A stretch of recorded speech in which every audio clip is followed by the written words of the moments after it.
Ibabahagi ko sa iyo ang 7 business mistakes na dapat mong iwasan para lalo mo pang mapalago ang iyong negosyo.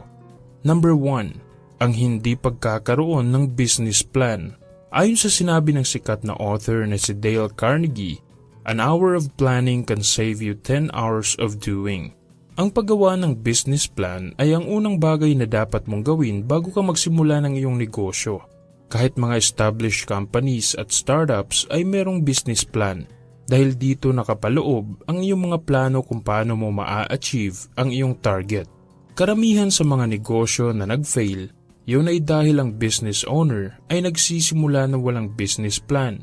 Sa tingin nila ay okay na meron silang produkto at sapat na ito para magsimulang magnegosyo. Pero hindi ito ang ginagawa ng mga matagumpay na business owner. Bago sila nagsimula, gumagawa muna sila ng business plan dahil nakafocus sila sa long term. So ano ba ang business plan at bakit mo ito kailangan?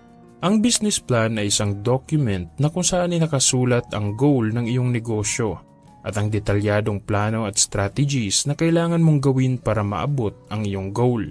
Pwede mong isulat sa iyong business plan ang mission ng iyong negosyo, kung sino ang iyong mga target customers, ang iyong marketing plan, ang finance o perang kailangan sa pag-ooperate, operation, timeline, at iba pa.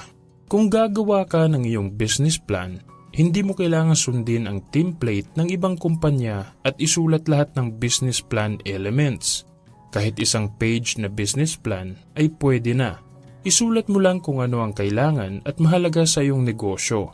Kung bakit mahalaga ang paggawa ng business plan, yun ay dahil matutulungan ka nitong ma-manage at mapatakbo ng maayos ang iyong negosyo. At isa pa, madalas sa mga bangko at mga investor ay humihingi ng business plan dahil oobserbahan muna nila ito ng mabuti bago sila gagawa ng desisyon na magbigay ng kapital. Kaya kung nagsisimula ka pa lang sa iyong negosyo at gusto mong mapalago ito sa long term, huwag mong kalimutang gumawa ng business plan.